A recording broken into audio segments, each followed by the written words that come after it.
ओम श्री हनुमते नमः। श्री हनुमान जी की पूजा पूरे भारत में की जाती है, या तो अकेले या श्री राम के साथ। श्री राम के हर मंदिर में श्री हनुमान की मूर्ति होती है। हनुमान भगवान शिव के अवतार थे। उनका जन्म पवन देवता और अंजनी देवी से हुआ था।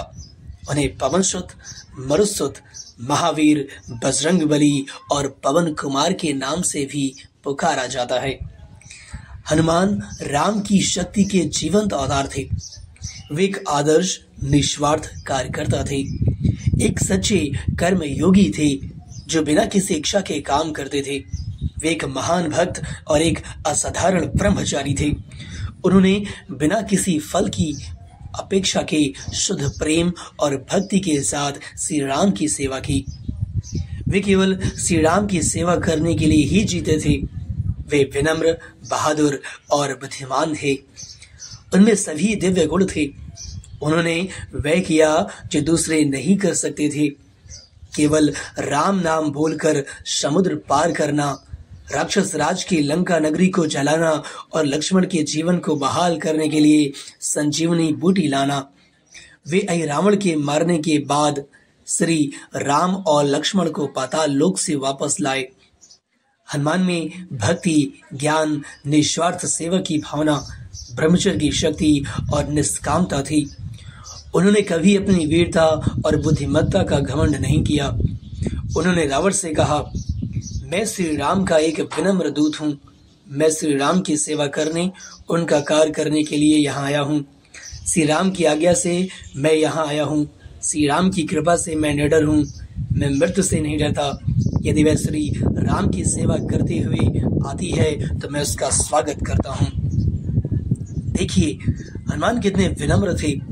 श्री राम के प्रति उनकी भक्ति कितनी गहरी थी। उन्होंने कभी नहीं कहा, मैं वीर हनुमान हूँ, मैं कुछ भी और सब कुछ कर सकता हूँ। ऐसा उन्होंने कभी नहीं कहा। श्री राम ने स्वयं हनुमान से कहा, हे वीर, मैं तुम्हारा बहुत ऋणी हूँ। तुमने अद्भुत अलौकिक कार्य किए। तुम्हें बदले में कुछ नहीं चाहिए। सुग्रीव को उसका राज वापस मिल गया है। अंगद को युवराज बना दिया गया है। विभीषण लंका का राजा बन गया है। लेकिन तुमने कभी कुछ नहीं मांगा। तुमने सीता द्वारा दी गई मोतियों की बहुमूल्य माला फेंक दी। मैं तुम्हारा ऋण कैसे चुका सकता हूँ? मैं सदैव तुम्हारा ऋणी रहूंगा। मैं तुम्हें चिरस्थायी जीवन का वरदान देता हूँ। सभी लोग मेरे समान ही तुम्हारा आदर और पूजन करेंगे। मेरे मंदिर के द्वार पर तुम्हारी मूर्ति रखी जाएगी और सबसे पहले तुम्हारी पूजा और सम्मान किया जाएगा। जब भी मेरी कथाएं पढ़ी जाएंगी या महिमा का गान किया जाएगा तो मुझसे पहले तुम्हारी महिमा का गान किया जाएगा। तुम कुछ भी कर सकोगे, यहाँ तक कि वह भी जो मैं नहीं कर सकता। इस प्रकार श्री राम ने हनुमान की प्रशंसा की जब वे लंका में सीता को खोजकर उनके पास लौटे। हनुमान को यह सुनकर जरा भी खुशी नहीं हुई। वे श्री राम के पवित्र चरणों में गिर पड़े। श्री राम ने उनसे पूछा, हे पराक्रमी वीर, आपने समुद्र कैसे पार किया?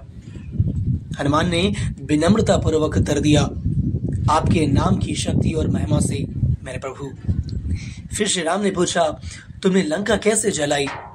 तुमने खुद को कैसे बचाया? हनुमान ने उत्तर दिया, आपकी कृपा से मेरे प्रभु। हनुमान जी में कितनी गहन विनम्रता समाई थी। ऐसे बहुत से लोग हैं जो अपनी सेवाओं के बदले में धन चाहते हैं। कुछ लोग धन नहीं चाहते लेकिन वे नाम और प्रसिद्धि से बच नहीं सकते। दूसरे लोग इनमें से कुछ भी नहीं चाहते लेकिन वे प्रशंसा चाहते हैं। वही कुछ लोग कुछ भी नहीं चाहते लेकिन वे अपने कामों का बखान करते हैं। हनुमान इन सब से ऊपर थे, इसलिए उन्हें एक आदर्श कर्मयोगी और भक्ति में अद्वितीय निपुण माना जाता है। उनका जीवन कई बातों से भरा पड़ा है। हर किसी को हनुमान के महान उदाहरण का अनुसरण करने की पूरी कोशिश करनी चाहिए। उनका जन्मदिन चैत्र शुक्ल पूर्णिमा को पड़ता है, जो कि आज है। इस पवित्र दिन पर श्री हनुमान जी की पूजा करें। इस दिन व्रत रखें, श्री हनुमान चालीसा का पाठ करें, पूरा दिन राम नाम के जाप में बिताएं। हनुमान जी बहुत प्रसन्न होंगे और आपको आपके सभी कार्यों में सफलता का आशीर्वाद देंगे। हनुमान जी की जय हो, उनके प्रभु श्री राम जी की जय हो। हरे कृष्णा।